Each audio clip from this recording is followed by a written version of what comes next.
Hi guys, good noon. For now, andito kami sa may Luok. Ah, dito sa kabila to ng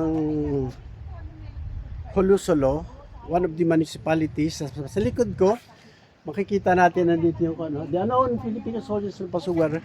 Actually, this is a museum. Ginawang museum ng Lupasug. Pero open sa lahat, open sa public. So, kikita mo dito, ito yung mga remnants ng kuhan.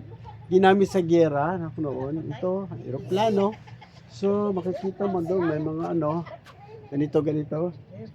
Yan, kikita mo kung, ito naman sa ano ko, ito yung CBT 300, yan sa Marines, to. Ito, iba? So, ano natin, yan, itutour ko kayo dito. May mga nakalagay dito kung ano yung ginagawa ng kuhan. Oh. So, ito yung landing vehicles ng Marines. Yung tinatawag na LVT. Landing vehicle truck. So, tapos ito naman dati na to bago ka. Ito yung Humvee. Ito na 6x. Ito airborne naman yun. Oh. Yung galing sa aeroplano, may lumipad kunwari. Yan. Kabila. So, actually, ito yung part na gumawa nito is engineer. And then, sa kabila yung engineer battalion. So, hindi ko ang ma-ship. Ito ang bago sa akin. Ito yung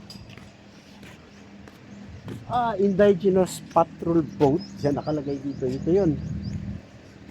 IBP. Ito. Indigenous patrol boat.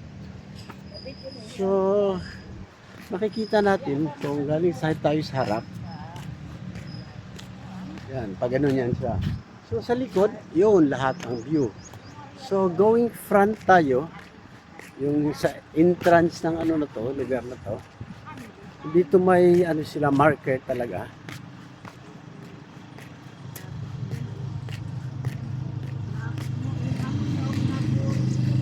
Ito nakalagay dito. Gusto natin basahin. Yan. Yan. Ito palang loob na to ay ginawa. Naka-support pa rin ako sa TV. Ito. May ano siya. May history pala to. So, ito yung pinaka-marker as you go inside. Military park loob. So, was made June 12, 2022. Ganda na rin. So, ito sa pakaganda ng anak ng area. So, Luok. Bago 2022. 2022 hinang. So, yun. Walang